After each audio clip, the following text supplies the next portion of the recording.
একজন মহামানব আসবেন, যিনি হবেন শেষ নবী এবং সমগ্র মানবজাতির মুক্তির দিশারি। পূর্ববর্তী ধর্মগ্রন্থগুলোতে তার আগমনের অসংখ্য ভবিষ্যৎবাণী রয়েছে। ইহুদি ও খ্রিস্টান পণ্ডিতরা এই প্রতিশ্রুত মহামানবের প্রতীক্ষায় ছিলেন, কিন্তু বাস্তবে যখন তিনি এলেন তখন তাদের অধিকাংশই তাকে চিনতে ব্যর্থ হল। কেউ কেউ তো আবার তার বিরুদ্ধে ষড়যন্ত্র করল, এমনকি হত্যার পরিকল্পনাও করল। তবে সেই সব ধর্মযাজকের মাঝে একজন ছিলেন ব্যতিক্রম। তিনি শৈশবেই রাসূল সাল্লাল্লাহু আলাইহি ওয়াসাল্লামের মাঝে নবুয়তের আলামত দেখে তাকে চিনতে পেরেছিলেন। এই ব্যতিক্রমী ধর্মযাজক ছিলেন সিরিয়ার বসরা শহরের একজন খ্রিস্টান পাদ্রী, যিনি বাহিরা নামে পরিচিত ছিলেন।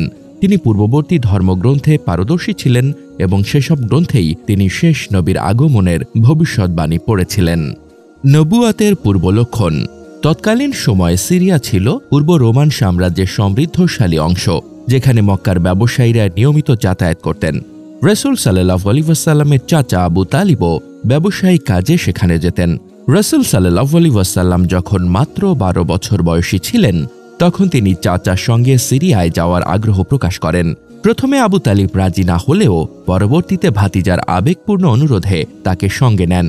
বাণিজ্য কাফেলাটি দীর্ঘ পথ পাড়ি দিয়ে যখন বসরা শহরের কাছাকাছি পৌঁছায়, তখন গির্জা থেকে পাদ্রী বাহিরা তাদের লক্ষ্য করেন। তিনি খেয়াল করলেন আকাশের একটি মেঘখণ্ড কাফেলার সঙ্গে চলেছে এবং সর্বদা ছায়া দিয়ে যাচ্ছে। বিষয়টি তাকে অবাক করে। তিনি নিশ্চিত হলেন কাফেলার মধ্যে একজন অসাধারণ ব্যক্তি রয়েছেন।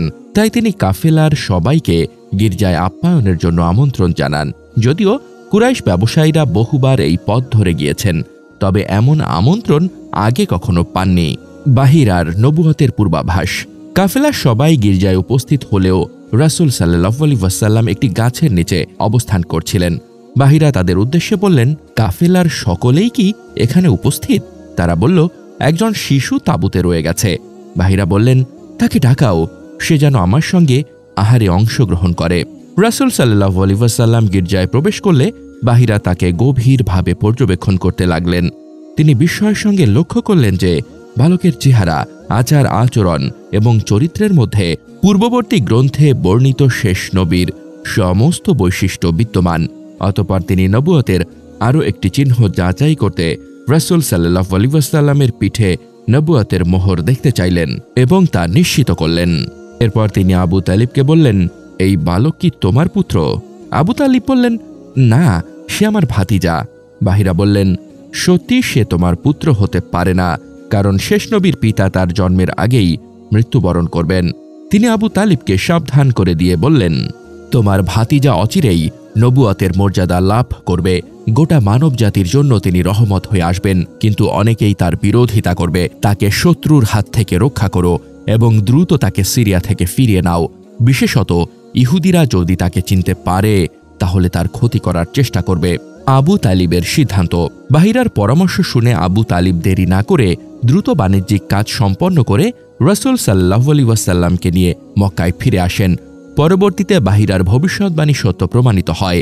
রাসূল সাল্লাল্লাহু আলাইহি ওয়াসাল্লাম আল্লাহর পক্ষ থেকে নবুয়ত লাভ করেন এবং গোটা মানবজাতির জন্য রহমত হয়ে আবির্ভূত হন। উপসংহার। পাদ্রী বাহিরা ছিলেন সেই বিরল ব্যক্তি যিনি নবুয়তের আগেই রাসূল সাল্লাল্লাহু আলাইহি ওয়াসাল্লামের ভবিষ্যৎ সম্পর্কে অবগত হন। তবে দুঃখজনকভাবে যখন নবুয়তের দায়িত্ব রাসূল সাল্লাল্লাহু আলাইহি ওয়াসাল্লামের ওপর নাজিল হয়, তখন বাহিরা ইহলোক ত্যাগ করেছিলেন। তবে আমরা বিশ্বাস করি তিনি ছিলেন পূর্ববর্তী নবী ঈসা আলাইহিস সালামের একনিষ্ঠ অনুসারী এবং আল্লাহ তাকে জান্নাতে দাখিল করবেন। আমিন। ইসলামের গৌরবময় ইতিহাসের আরও চমকপ্রদ কাহিনী পেতে আমাদের চ্যানেলটি সাবস্ক্রাইব করুন। আজকের পর্বটি কেমন লাগলো কমেন্ট করে জানাতে ভুলবেন না।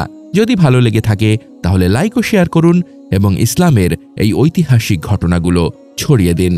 আল্লাহ আমাদের সবাইকে সত্যের পথে চলার তৌফিক দান করুন। আমিন।